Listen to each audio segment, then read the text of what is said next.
you. Today and before today, I have been reliably informed of the plan to attack the Speaker and the House based on the decision of the Speaker and on the nominees of the governor, particularly the rejected ones. And today, for those of you who are on social media, you know me, I'm not a social media person, and I've denied myself of doing so. So after calling, text message, WhatsApp from friends and family, that is the end. So backbook, Facebook, Twitter, and the rest. So I've denied myself of such privilege. But people have been calling all over, and if you have seen most of the messages, I'm sure many of you have called me today from attack left and right. And the erroneous belief that we are waging war against the governor. There's no basis for me and the House to fight the governor. And I'll continue to say that the governor is a brother, is a friend, is a colleague in serving the people of Lagos State. The governor has been around in the system for long. He was SA to the former deputy governor, Otumba Femi Pedro. While he was serving as SA to the, I was a member of this house, Chairman's Committee on Rural Development. He was SA on Establishment, Pension, and also I was the Chairman's Committee on Public Accounts Committee, Local Government. And when he was heading, what is it called? LSDPC, I was the Chairman's Committee on Economic Planning and Budgets. So we've been around together for long. I was the Speaker of this House. And when he became the governor, I remained the Speaker. In the last 4 years, we've been working together. And I wonder why that at every point in time that the House says no to the request of the governor, it became something else. That is when the so-claimed enlightened concludes that they are fighting the governor. The House had, come up with so many resolutions which the executive did not carry out. Nobody has noticed that. Nobody has said anything about that. And the House has not done anything. So I don't know what informed the erroneous belief that the House is fighting the governor. The governor will remain our brother. We will continue to work together. So there's no reason for us to fight the governor. But we have constitutional responsibility as the constitutional saddle the governor to inform the House about his nominees. So the House also has the responsibility to say yes or no, which we have done. So there is no, I think we should get this right, that we have our own constitutional responsibility and we have exercised that responsibility by clearing some and denying some. And we have our own reasons for saying no, which I believe people who have been making inputs left and right do not have the privilege. They don't know. So we are placing politics ahead of technocrats. What technocrats?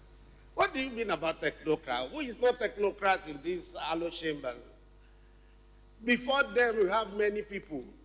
They talk about Dr. Akin Abayomi, a gentleman, who happens to be a colleague also in serving the people. But before him, we have Leke Pito, we have Dr. Idris, we have many of them. Before COVID, which happened to be an isolated case, we have Ebola, which was also taken care of under Fashola. It's not about qualification. It's not about your experience. It's not about exposure. We are the representative of the people, the mouthpiece, the ears, and the sights of the people. So we know what we look for. You may have this, you may have that degree, this degree. It may not be enough. We are given responsibility by the Constitution. And we have done what we believe. what we believe was the best in deciding.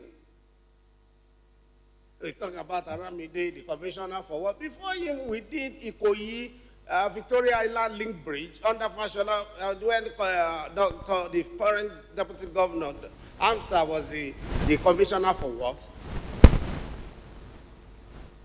Honorable Johnson, Ganim Johnson was commissioner for works. We did so many tremendous things.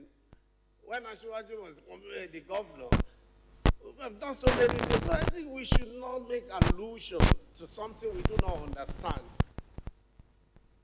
They talked about so many people, the technocrats. What do you mean by technocrats? They talked about the essay, Commissioner for Information, going got something. We've only had our information ministry there. If you're talking about his experience, his exposure, his daily, what happens to ITV8? Have they taken the time to investigate and do some things that they are not in position to understand? We talk about COVID. COVID was an isolated case. The health sector of Lagos State is not about COVID. We have the general hospitals in Kenya. We have general hospitals all over local government. What do you have to say about them? So we just want to caution. Fine, I am a politician. I'm not going to deny that. I've always been, and I will remain to be. I was a Sona chairman. I was ESCO of a ward. I was a campaign chairman, and I remain a politician. But we must understand what political party is all about. It's about a group of people who aspire to gain power. And we gained the power since 1999, and we have to sustain it. So we will not allow people who do not understand what it is all about. We have to guide them. We have to protect our party. We've had technocrats in the past, and this will come, they will go, we will still remain. So I have right to protect my party, and I'll continue to do that. But we are not going to sacrifice service to our people in the name of technocrats. We are not going to do that. We continue to protect our party, protect our people in Lagos State, to serve our people in Lagos State.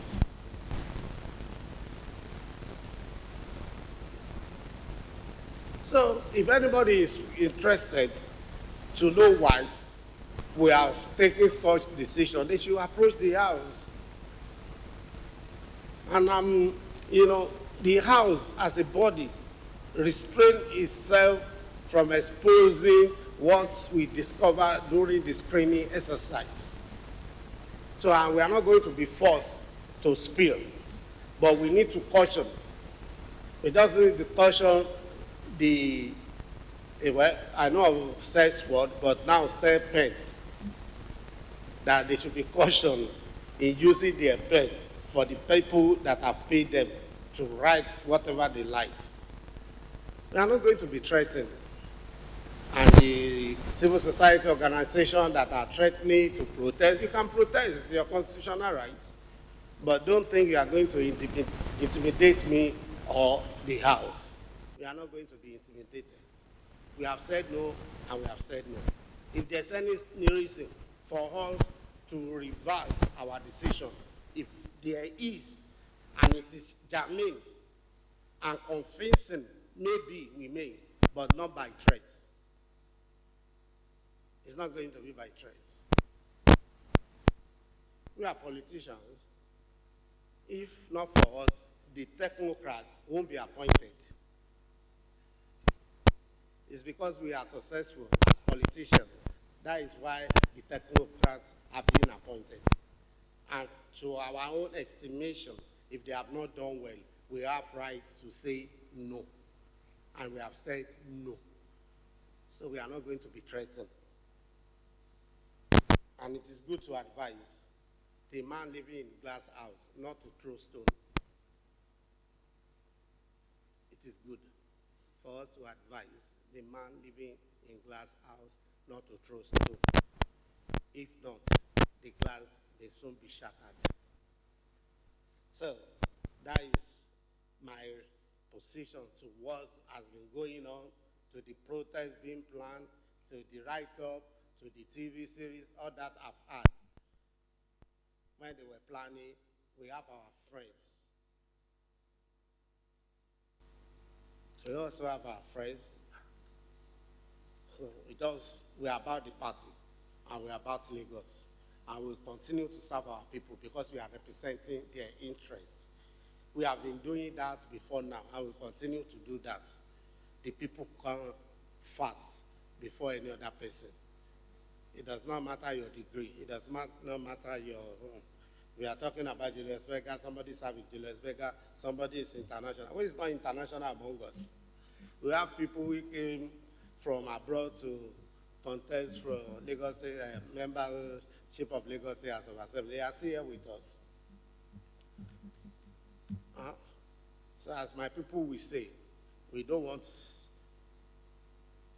instigation and we don't want conflicts. We are working together. The House and the executive, we are brothers, we are family, and we'll continue to work together. But we need to caution the fourth columnist not to instigate crisis. And those who are living in glass house also to be careful. Àwọn èèyàn wa ló sọ pé sún fún mi sún fún ẹ bàbá oní kàlẹ́ndà tọmọ náà bá sún kò gírí ń kọ́. You look at my face, do I look like somebody that can be threatened? Do I look like somebody that is afraid or scared? Of what? When I became the speaker, I didn't have the intention of becoming speaker. I never lobbied. And I'm still as a speaker. So many challenges. And you think I'm going to be afraid by writing something in the newspaper, putting some? No. No. I have responsibility to serve the people. I will continue to do that. So it's just to inform you, my colleagues, and to caution people who are doing something otherwise, believing they are doing what is right. With your protests and write-up, are you going to come and take seats here and clear them? No, I don't understand. You protest, you write. Will you come here to come and take my seats or member seats to clear them? It's not going to happen. And we are not going to be forced to clear them. We will do what is right, what is just, and what is good for our people. So on this note, let the sand pen, instead of say sword, be careful.